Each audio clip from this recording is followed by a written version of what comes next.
Ah, décidément, dans la vie, ça peut passer d'un sens à un autre, hein. Quand ça va mal, ça va mal. Et souvent, tout à coup, il y a une lumière comme ça, là, qui arrive et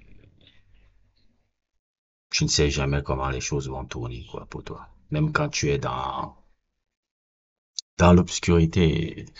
C'est un peu ce que Pogba est en train de vivre en ce moment. Moi, j'avais fait un sujet sur lui il y a un an déjà de cela, pour expliquer un peu à quel point c'était horrible ce qui lui arrivait. Même si, pendant longtemps, le personnage m'a agacé dans sa carrière. Surtout à l'époque où il était en club. Parce que je dis souvent Pogba, hein, c'est une histoire particulière parce que en club, c'est pas si ouf que ça. Les gens me diront, ah, ouais, Pogba à la Juve, c'était truc. Oui, c'était truc, mais si vous vous rappelez bien, Pogba n'était pas le boss à la Juve. Pogba à la Juve, il était le petit jeune qui brillait très bien et tout, entouré des baroudeurs qui étaient Pirlo, Marquisio et Vidal. C'était pas lui le gars, vraiment.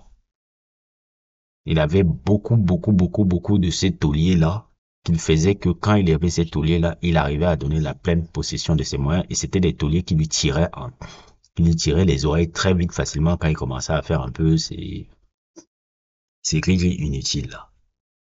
Après cela, quand il est parti à Manchester, ça a été la catastrophe.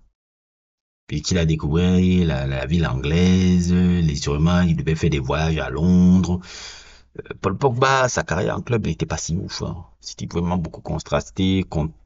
Il y avait beaucoup de... C'était très contrasté. Mais en équipe nationale, c'est véritablement une légende. C'est l'un des plus grands milieux de terrain de l'histoire du football français. Je le mettrais tout juste derrière Patrick Vieira. Même si techniquement il est au-dessus de Patrick Vieira. Et je le mettrais tout juste derrière Patrick Vieira. Dans ce qu'il a apporté au football français, que ce soit à la Coupe du Monde 2018. Ah, mais malheureusement, l'Euro 2020, il avait été incroyable. C'était le meilleur joueur de français de cette compétition. Le match, même son match contre la Suisse, on regarde encore son erreur contre l'erreur là qui donne le but d'égalisation là.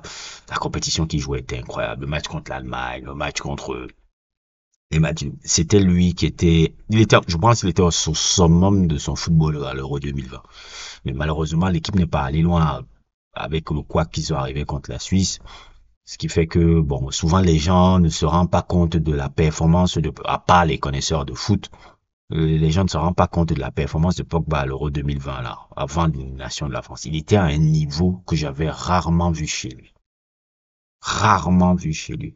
Et c'est un personnage important vraiment de la génération Deschamps qui déjà, on va dire qu'elle est un peu partie maintenant, parce que Varane n'est plus là, Loris n'est plus là, Griezmann n'est plus aussi là.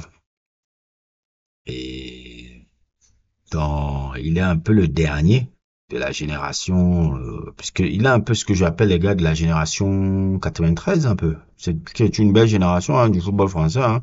La génération 93, c'est celle qui a été champion du monde dans les moins de 20 ans. Et il y a cinq six joueurs après qui ont été champions du monde en 2018. Cette génération a eu cinq six champions du monde dans les moins de 20 ans et ils ont été champions du monde dans les moins de 20 ans. Il y a cinq six joueur de cette génération de 93 là qui a été champion du monde après. Donc c'est une génération quand même dans le football français qui compte. Et Pogba était déjà même le leader de cette génération-là, il était le capitaine de cette génération-là. Il n'y avait pas forcément un jeu de ouf, hein, mais je pense qu'en termes de mindset, ils étaient beaucoup plus trucs que la génération 87 par exemple. Et voilà, ça a été ça a été une équipe, ça a été un joueur exceptionnel en France. Et de voir maintenant que sa suspension va être réduite, de voir qu'il a peut-être la possibilité de rejouer au foot bientôt. Il pourra participer aux entraînements à la Juventus à partir de janvier. Et en mars, il pourra être éligible pour jouer sur un terrain de foot. Donc, et il n'a que 31 ans et la Coupe du Monde, c'est dans un an. dont ça donne des perspectives particulières un peu pour sa carrière, qui peut être un des plus beaux comebacks de l'histoire du foot. Même si pour moi, je pense toujours que le plus beau comeback de l'histoire du foot. Corrigez-moi s'il y a des gens qui peuvent m'éduquer encore sur d'autres trucs que je ne connais pas, mais pour moi, le plus gros comeback de l'histoire du foot, c'est celle de Ronaldo, le Brésilien. Ça, quelqu'un qui était perdu dans le foot, comme ça, là, après deux graves blessures et qui revient, comme ça, à remporter une Coupe du Monde avec des performances exceptionnelles comme il a fait. Ça a été l'un, je reste convaincu que ça reste le plus grand comeback de l'histoire du foot. Mais celui-là aussi, si ça revient et que Pogba revient en équipe de France, revient dans le truc, parce que franchement, moi, je l'ai dit même dans une truc, je sais plus c'était dans quelle vidéo, je vais ressortir la vidéo, Pogba manque, hein. Pogba manque au milieu de terrain français. Aucun milieu de terrain en France qui a, qui était comme ça. Surtout quand tu vois là, maintenant avec les Kamavinga et les Chouameni, aucun milieu de terrain en France n'a la technique qu'il a.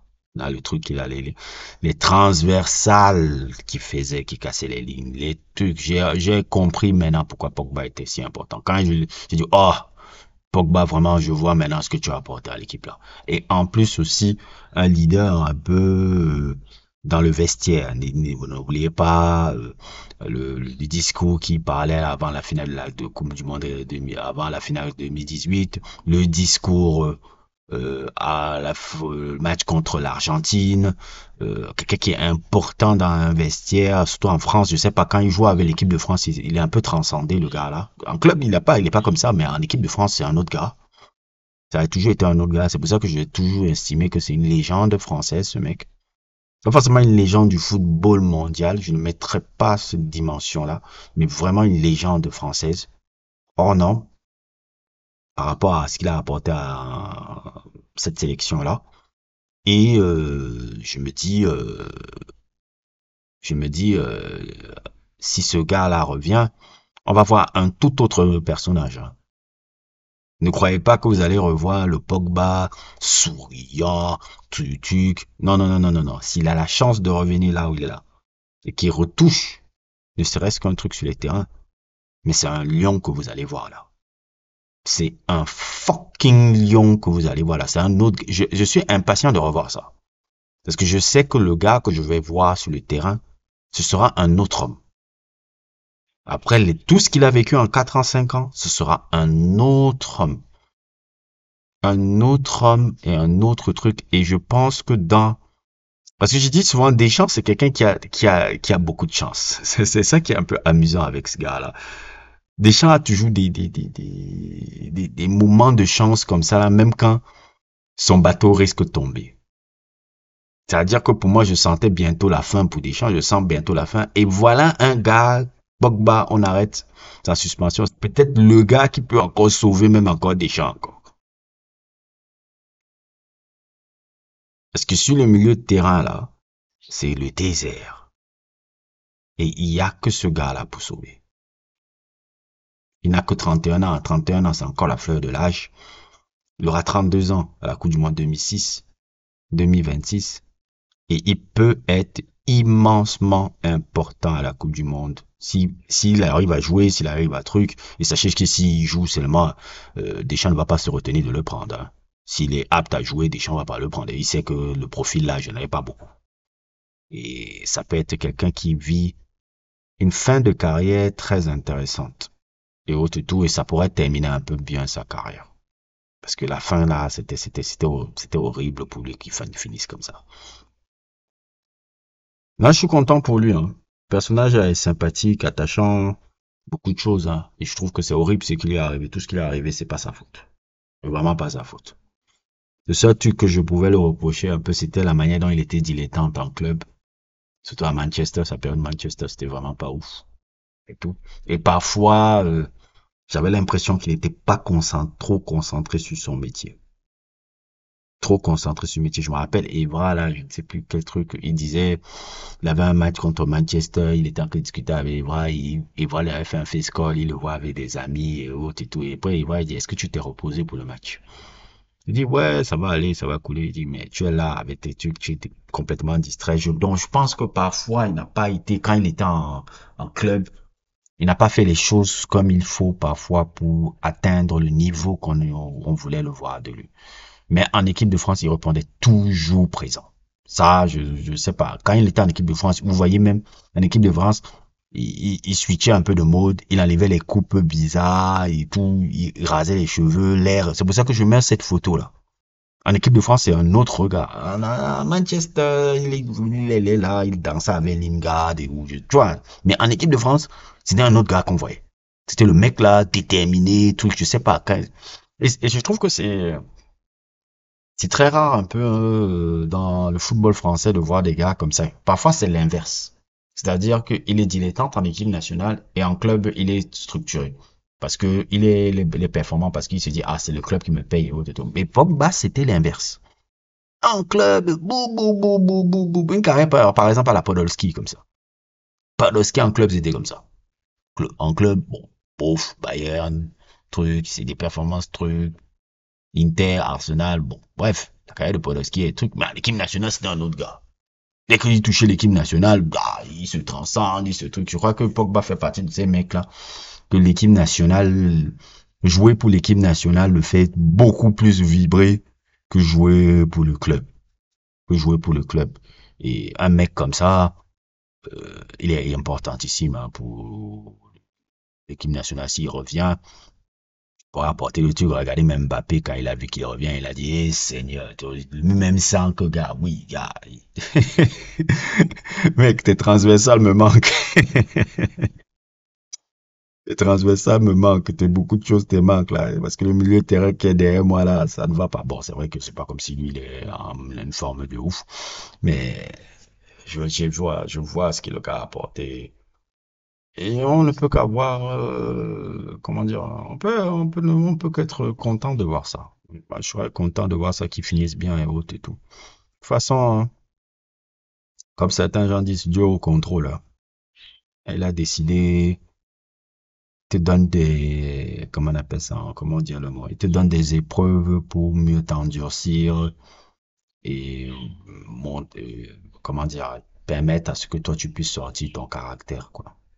Et je pense que la suite des événements de Pogba peuvent être positifs et ça pourrait être une très belle histoire inspirante qui raconte s'il revient, il arrive à performer, il arrive à truc. Ça pourrait être une très très belle histoire à raconter dans l'histoire du sport, du foot français. Parce que moi, je regarde le sport, le foot pour les belles histoires. Et moi, quand je vois quelqu'un qui peut raconter une belle histoire comme ça, je suis toujours à l'affût. Parce que la fin, là, ça peut aller à une tournure d'une belle histoire et tout. Parce que moi, je proposerais même ça à Deschamps. Hein. Deschamps, sincèrement, le capitanat. Et ça, je reviens même un peu parce que je fais un peu une parenthèse sur ça. Evra dit souvent des conneries, mais là, vous savez que moi, je n'écoute pas les gens par rapport à leur si je les trouve sympathiques ou pas, hein. S'ils disent des choses vraies, même quand je les trouve un peu, parce que Evra, c'est pas quelqu'un que je l'ai jamais dit, mais Evra, c'est pas quelqu'un que je trouve forcément sympathique, c'est un peu la mentalité banlieue, là, et tout. Mais, ce qu'il a dit sur Mbappé, il est très, très, très, très cohérent. Très, très, très intéressant. C'est vrai, et je m'inclus aussi là-dessus, parce que je fais aussi partie des gens qui ont participé à ça. C'est vrai qu'on a tout donné à Mbappé, rapidement. On l'a tout donné. La France l'a tout donné et je m'inclus là-dedans parce que moi-même aussi j'ai participé à ça. On l'a donné, les gens, on l'a donné les clés du PSG, on l'a donné les clés de l'équipe de France, on a donné les clés de la France en l'air, il a le numéro de Macron. La France, on s'est prosterné chez ce gamin-là. Et je pense aussi que ça, peut-être maintenant ça lui joue des tours. Peut-être on aurait dû donner le capitaine à Griezmann. Peut-être aussi si Pogba revient, c'est plutôt lui qui doit être capitaine de l'équipe de France que Mbappé. Parce que Mbappé n'a pas des qualités de leader.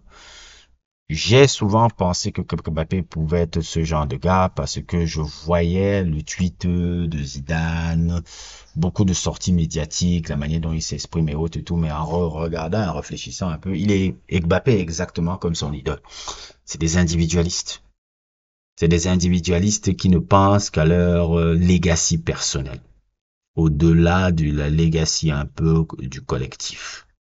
Donc, c'est ça qui est un peu problématique avec un peu ce personnage un peu de Mbappé et autres et tout. Et je dirais à Deschamps, franchement, Coco, si tu veux te sauver, même si j'ai envie que tu te dégages complètement de cette équipe de France-là, si tu veux te sauver et tout et que tu ramènes Pogba, hein, donne-lui le capitana, hein. Donne-lui le capitana. Si j'étais même Mbappé, je dirais, hé, j'enlève le capitana là, je le donne à Pogba. Parce que celui-là, ce serait un capitaine beaucoup plus cohérent maintenant que Mbappé. Et je m'en excuse, je fais partie des gars qui ont milité pour que Mbappé soit truc, hein. Mais avec le recul, le truc, et ce que Evra a dit là, c'est très très vrai. La France, nous tous, on a tous donné les clés, même le PSG, on a tout donné à l'enfant là, alors que c'est encore qu'un enfant de 25 ans. Je pense qu'on a trop fait trop tôt pour lui. C'était trop. Et là, on est en train un peu de voir les effets pervers que ça a un peu sur lui en ce moment. En tout cas, Pogba, bonne chance. Bonne chance. J'espère que ça peut être un moment où tu montres encore le grand champion que tu as été en équipe de France, parce que j'insiste bien, c'est en équipe de France que tu as montré que tu étais un champion. Et si le retour au football permet à ce que tu puisses encore amener ton club, mais surtout l'équipe de France encore à des hauteurs que tu as déjà connues avec cette sélection, c'est tout ce que je peux te souhaiter. N'hésitez pas à liker, n'hésitez pas à vous abonner et à plus pour d'autres aventures.